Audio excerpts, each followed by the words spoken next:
I don't know. I don't know.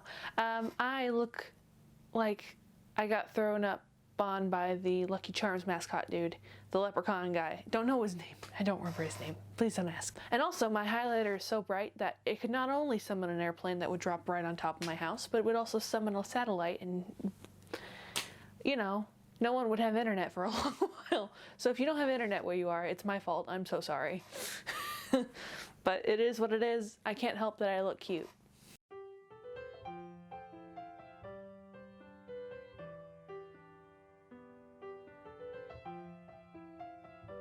Hello, howdy, welcome, guten tag. It's probably not even morning when you're watching this, but I'm guten tagging you anyway. Guten tagging you in this post. Oh god. Hello, my name is Amber. Welcome to my channel, and if you are new here, if you are new here, welcome to my channel, and if you're not, well, welcome back. It's good to see you. Hope you're doing well. I hope you also did not get thrown up on by the Lucky Charms leprechaun, but sometimes our luck just runs out, man. Did I just make a pun? Hello. Today we have a very fun topic to talk about, and I wanted to make a disclaimer before I do this video because it's important. I am not a gamer. I do play video games. I would not classify myself as a gamer. However, there are some video games out there that I have played or that I have watched playthroughs of that I am thoroughly obsessed with and cannot stop thinking about. And today's video, if you cannot read, then I will tell you what the title is. I have many thoughts on the recent game by Keita Takahashi, Wattam. I love that game. I felt so many emotions watching this entire game. It was I want to say emotional whiplash, because for me it was emotional whiplash. What do I mean? Let's get to the point already. God. Wattam is actually a very sad game. Now those of you who have played Wattam are like, I'm sorry, Or maybe you're like, yeah, I can see where you're going, but for the most part, maybe not.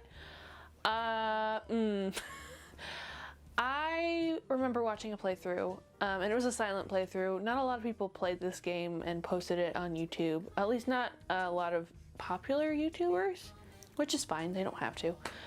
But I remember watching it, and the beginning sequence I wasn't expecting. I was just expecting it to be an open, like, sandbox kind of game, you know, where you can run around and just do whatever and there's no real plot to the story. There's plot, but it's not necessarily the focal point of the story, which is fine because the game is supposed to be really colorful and fun. Wattam is basically a friendship game. You're supposed to make friends with other playable NPCs, or I think it's like you can play as a dual player. You can play with other friends and run around and complete all the little fun and bizarre missions that the NPCs have for you. Wander this weird fragmented world, play with really weird objects like a mouth or a creepy doll.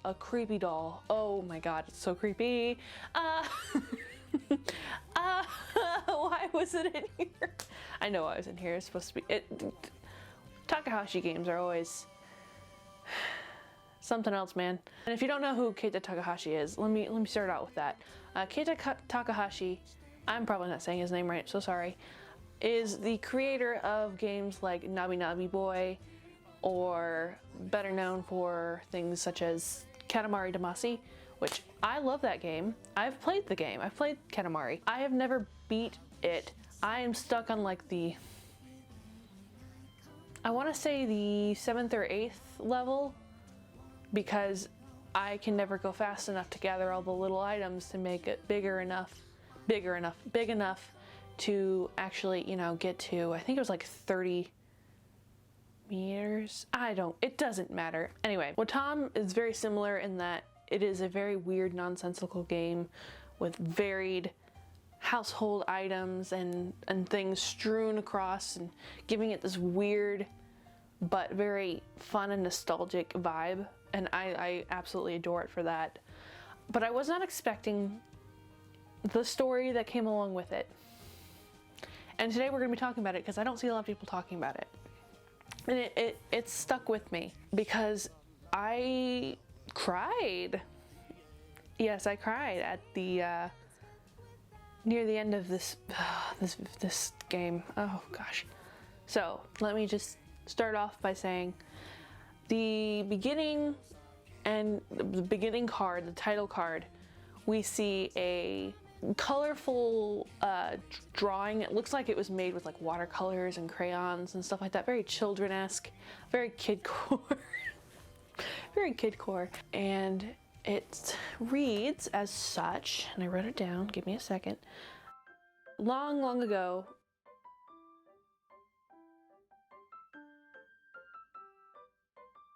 everything existed in this world.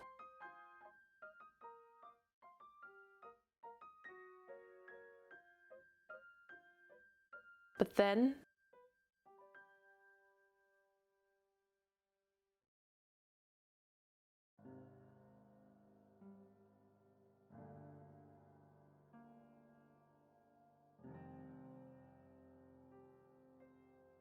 everything was lost.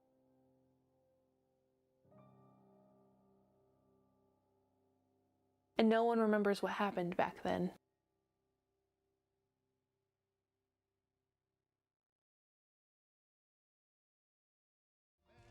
Sets a tone that I didn't exactly expect. And even from this alone, you're not gonna think, well, this story is gonna take a really dark and sad turn. You're just gonna think it's like the power of friendship and everything's fine. Just need this magical hooty-dotty to fix such and such, and you're good. You're right as rain. And that would have been really fun too. It wouldn't have mattered, but let's keep going. So once this title screen fades to black, we end up fading into this really dark sea of clouds and floating islands there, here or there. And we see a spotlight being shown on a green cube with a hat, a bowler hat specifically. Wow, my light just dimmed, hold on. Bowler hat. Is my light really gonna die on me right now? Give me a sec. This is so frustrating. I found the batteries. We're gonna turn it off, change her up. Oh me, oh my, she's a demon samurai. Oh, she cool, a do-do-do. I'm gonna have a field day looking back on this footage. Oh, are you fucking kidding me? Hold on. 'Cause we are not having faulty lighting today, boys. Damn it, okay. There we go. Maybe that'll work. We were talking about, we focus in on this green cube with a bowler hat, who's sitting at the end of this little floating island in the clouds, and he's crying, he's sad. He literally says, "Why am I alone?" And we learn that his name is the mayor. We learn that through the dialogue text, I think, the flavor text. And as he's lamenting his loneliness, he starts to get up and wanders this empty plain until he meets a rock with a face. Who'd have thunk? This rock with a face starts to smile and giggle and laugh at him and runs around, and he makes his first friend. So he's not lonely for long. So as I said, this game is making friends. So what essentially happens is the mayor has to go around and make friends with various objects that either come to the island or he goes and finds on other islands. As we're going along, nothing really strange. And by strange, I don't mean like, you know, it's already a strange game. However, we meet this object on the summer island, I want to say, where you get to the beach, and we meet an object called Scroll. And it would be called the first hidden memory. And I'm going to explain real quick before I show you this flavor text that we get. Hidden, if you remember from the title card, we forgot. They basically say something cataclysmic happens and we don't remember anything. So these are our hidden clues as to how this world came to be, how the mayor became alone, how these objects started to form into a group and learn of each other and have fun and start running around. And so the scroll says this. I am a scroll. I have something to tell you today.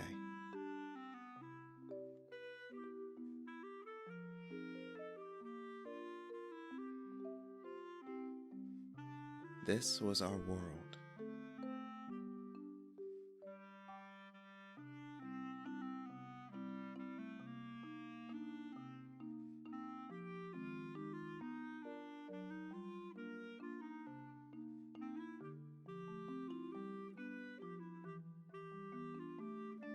This was our home.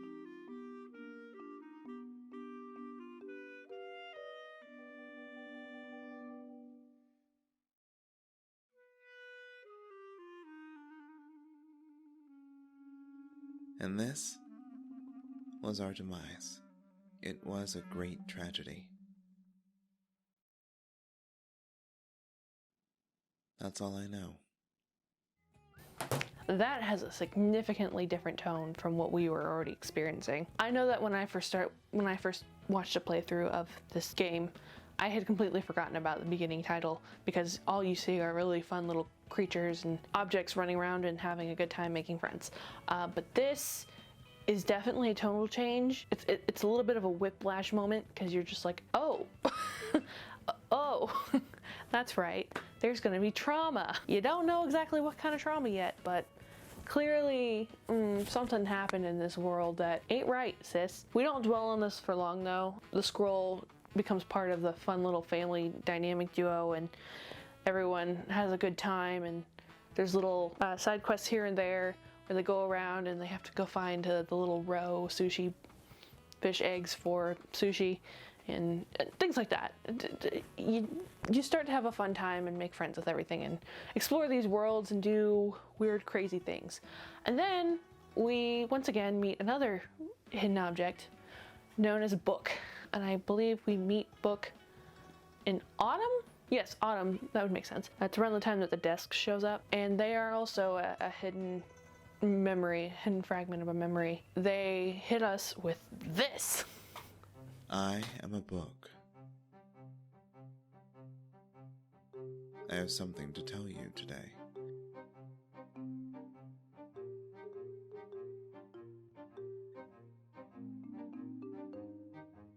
What we can learn from loss.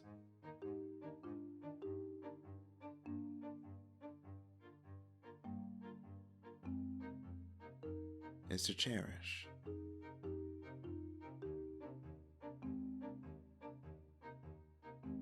We understand the importance of things that are gone.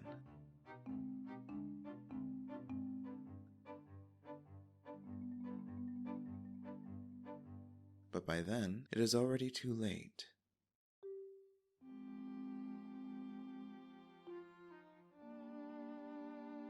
Can we not learn to cherish without first losing something? That's all I know. This is a little bit longer than the previous dialogue that we got, the previous flavor text. And already you're starting to get an idea that, this is a little more serious. This is a little bit, maybe I need to take this game a little more seriously. And as soon as you start thinking that, the book and everybody starts to integrate in with the other friends, and you start to be like, okay, we're going back into this gameplay. However, what is this weird background we keep getting? What is happening? What is going on? At least that's how I felt. Like I said, I didn't play this game, but as I watched the playthrough, it stayed in the back of my mind throughout the entirety. So I sat there and went, oh, this is gonna be something else, man. So, like I said, this starts to piece together a little bit more of a puzzle, and we get to the winter stage. and I think it's the winter stage. If these are not the correct stages, I'll just put the right names underneath. Just don't worry. We get to the winter stage, and this is where we meet Futuristic Gadget. Yes, we get we get an item named Futuristic Gadget. Very, very aptly named. Very, very cool. Very chill. And Futuristic Gadget hits us with this knowledge. I'm a futuristic gadget. I have something to tell you today.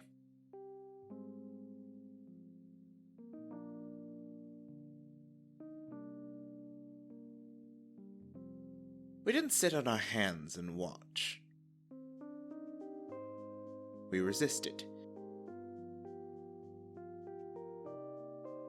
But its destructive power was overwhelming. And we had to decide. To prevent certain destruction. To let everyone escape.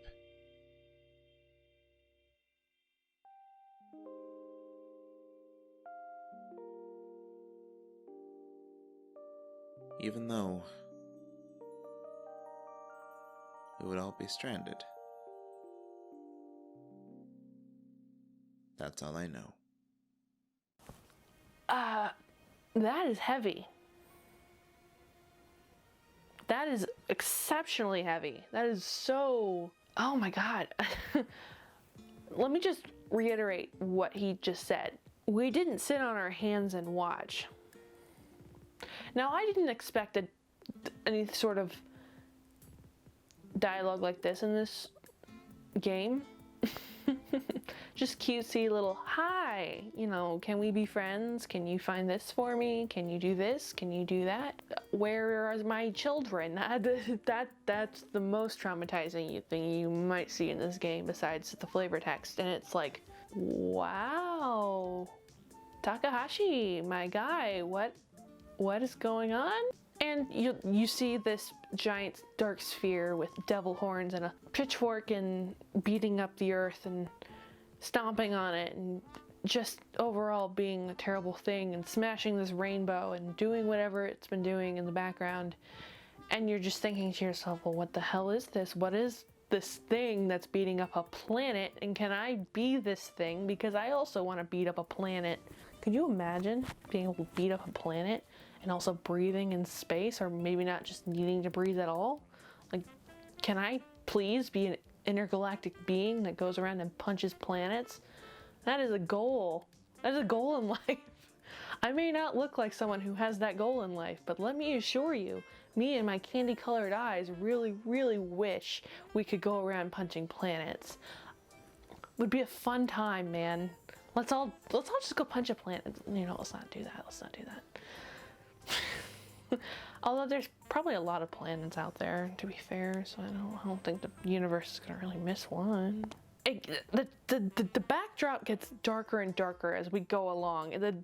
The whole thing is crumbling into something different that I had never anticipated it to. And at this point, as I had continued watching, I'm like, I have to see the ending. I have to know what the hell is going on. Very heavy for a very simple game. I don't remember what stage this was at, but we meet another character along the way, and he is a 3DX, a yellow 3DX. And we learn that is the mayor's father. Interesting. And then we also see his other siblings. So I also want to point out that his siblings are also the same shapes as the PlayStation like buttons. So I think people realized that, but I just wanted to point that out because I thought that was kind of funny and fun. And we get this memory sequence. They just suddenly start to remember these things. And I'm not going to say this is the heaviest emotional one. The heaviest emotional one is yet to come, and you will see. But I wasn't anticipating a family reunion type deal in this story. So here's that. I remember now.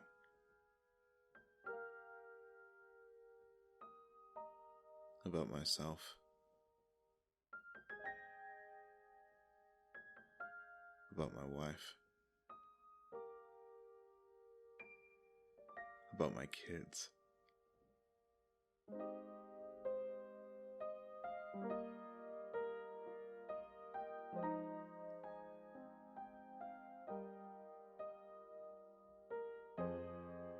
About what happened on that day.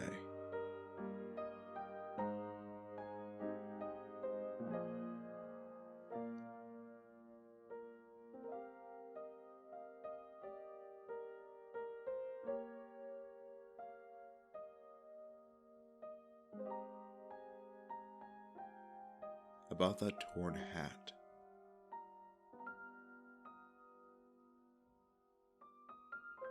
And how I was trapped inside that pine cone.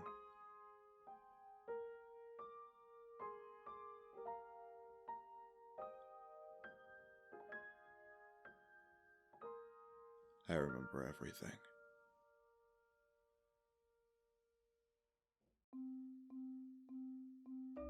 Unable to stop that dark sphere's rampage, we used the Queen's power to escape with our lives. By blowing everything far, far away, everyone was saved. Then, everyone was gone.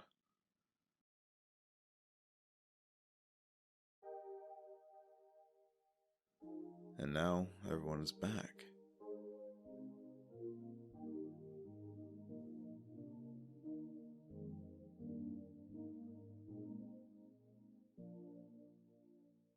Except... Folks, I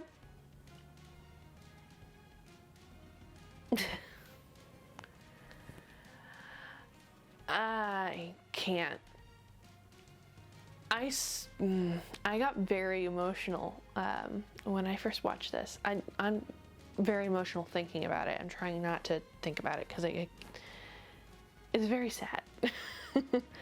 And you're probably thinking, Amber, why are you so invested in these computer rendered 3D shapes that also talk to mouths and tongues and poop and other strange creatures? Well,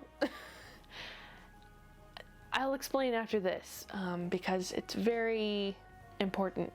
So, as soon as we learn all of this, we realize that the fragmented islands need to form a circle to recreate the world they lost. And they realize they are one thing short, because it has to be like the big floating islands, and there's like, I want to say like 9, 10, I'll put the number here. They're like, well, who is the missing thing? Dark Sphere shows up finally, starts laughing maniacally. Everyone's spooked, everyone's frightened, everyone's scared. And then we realize that no, he's not laughing, he's crying. It's the moon. Surprise, bitch. The moon is here. The moon is sorry. And we're like, what? What? Oh.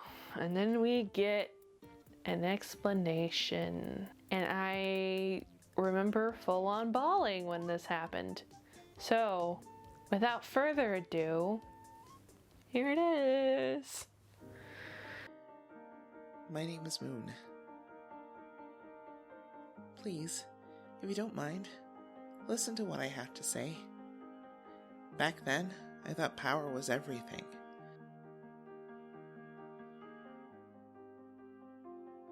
With that kind of thinking, I couldn't possibly stand all of you living together happily.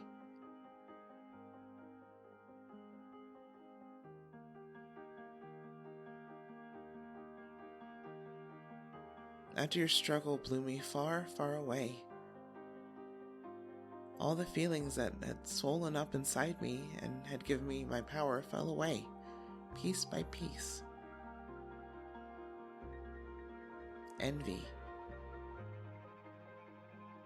prejudice, arrogance, greed, avarice, laziness, doubt, deceit, pretense. Laid bare without these, I drifted alone through space and realized I myself was barren. I know already. There is no place for me here. But hearing you, your happy voices and your fun,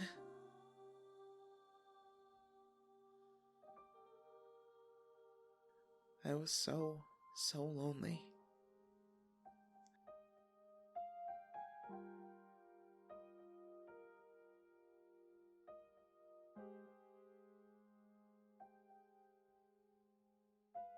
I'm sorry.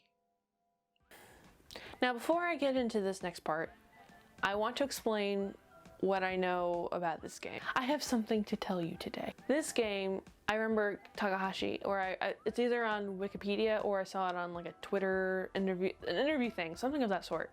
He said in an interview that this game is supposed to be about enjoying or learning to enjoy the normal things in life. Something along those lines. I'll put the exact quote. At first, after I had finished this game, I went, how does that work in? And then you listen to this ending kind of thing, this choice that you're gonna get. There's a choice you get one choice. It's an interesting choice, and it's a choice that I didn't anticipate ever having to make in a game like this. And it goes as such.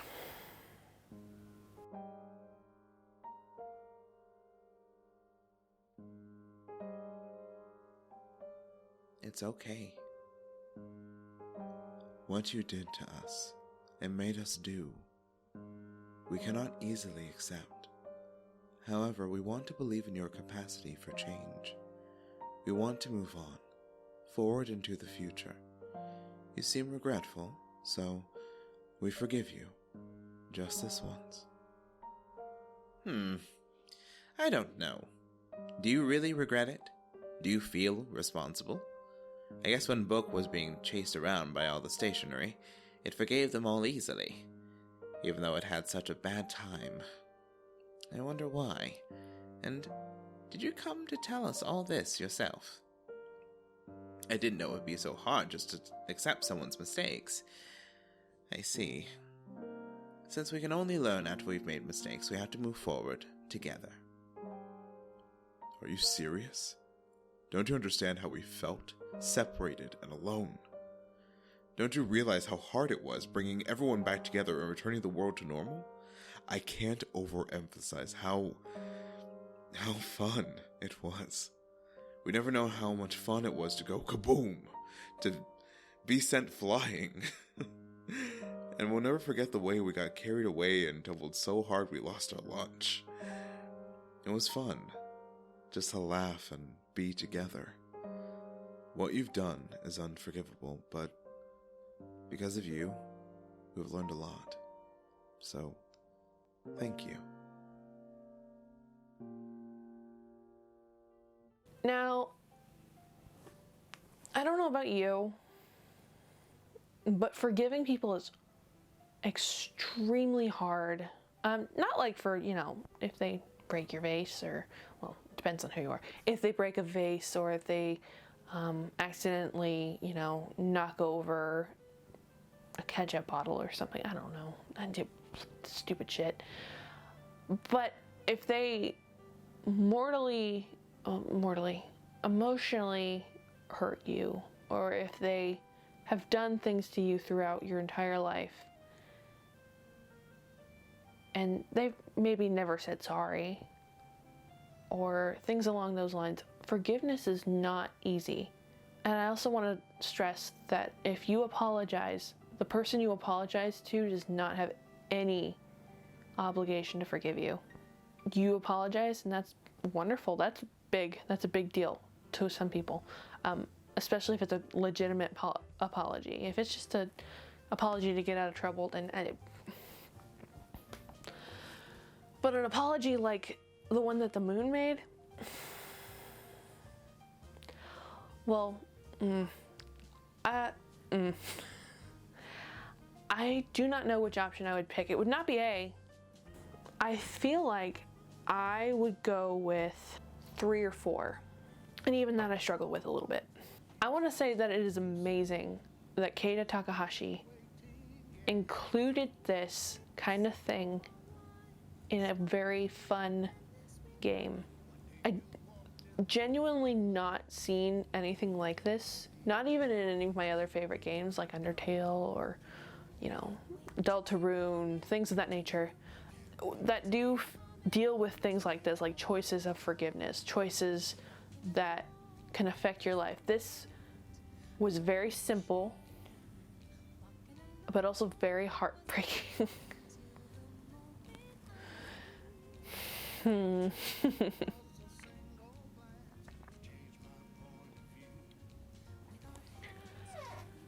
I'm not gonna cry about this game. I will say that no matter what choice you choose in this game, it is essentially the same ending. So you don't have to feel too stressed about what you choose, because ultimately you do end up working with the moon to bring back the Earth, and the Earth comes back and the world returns and everyone gets their memories back, and things are not necessarily the same as they once were, but they turn to a good place.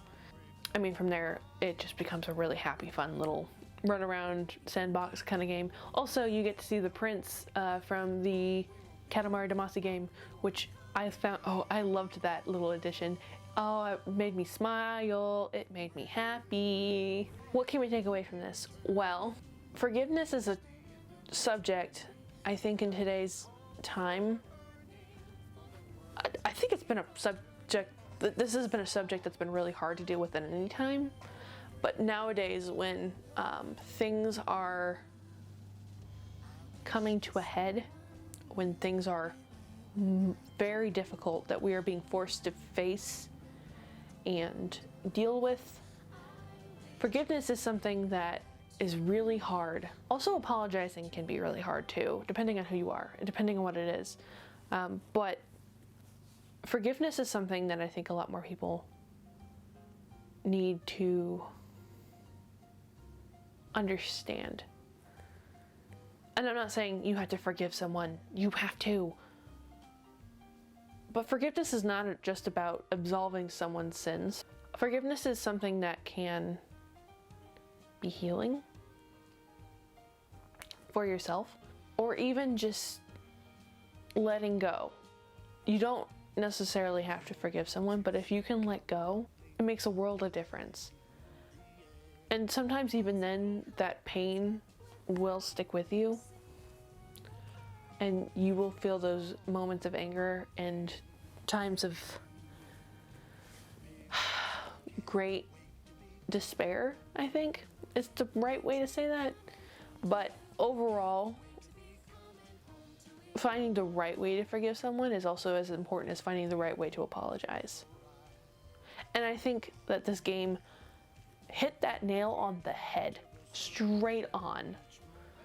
So not only is this game about appreciating, you know, your normal life, I think this game should also be known as how to properly forgive. How to forgive, how to move on. So I think a lot more people should be aware about this game, should be aware of the messages in this game, should be aware of so many things. This game is not just a fun little mindless game all the time. Most of the time it is. Don't get me wrong.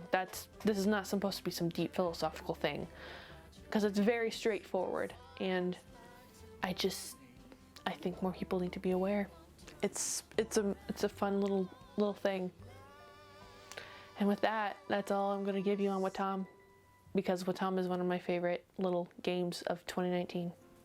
Thank you everybody so much for watching. I really appreciate you guys being here and letting me talk about whatever I want. I really want to give a huge thank you to my good friend, Kaleb Wade. Kaleb comes from the YouTube channel / podcast, Creme Demented. I've done some work with him before. I've mentioned him in a video before that I did a collab with him for a Scott Pilgrim reading video. And I reached out to him and asked him to read many of the lines from the flavor text because there's no one reading them. And his voice is fantastic, as you can hear. So please go give some love to Kaleb. I'll have his channel linked below. He does a lot of fun gaming videos and stuff, so this was a perfect collab for him. And also, I just really appreciate him a lot. Hello there. My name is Kaleb Wade, the dulcet tones that you've been hearing as part of this video. You can find me on my own personal YouTube channel at Creme Demented Presents. Just search Creme Demented Presents. That is CREMEDEMENTED PRESENTS. Wow, I did that in one try. Look at me. You can find some of my video game stuff in comparison to Amber here, who does video essays. You can also listen to Amber on one of my recent podcasts, which is Creme Demented. We did a table read for Scott Pilgrim, and it was super fun and so long. It's like 3 hours. I got sent to a certain type of jail. What kind of jail? You'll find out if you listen to the episode. Thank you for watching, and thank you for listening. Bye! So yeah, that's my thoughts on Wattam. I hope you guys enjoyed. I hope you guys have an amazing day. I hope you guys are staying safe, are staying well, are staying hydrated. You're staying away from COVID. You're staying away from stupid people. You're wearing your mask. You plan to vote in November, because this is gonna be hell in the next couple of months. Just be prepared. I'm trying my best to be prepared. But yes, I hope you all are still doing okay. I hope to see you guys soon. Don't know what I'm filming yet, but we're gonna see. We're gonna see. Maybe I'll look like a unicorn threw up on me next time. Who knows? Who cares? Either way, hopefully my lighting will be fixed by next time because I don't have any more batteries. And we'll see. Talk to y'all later. TTYL.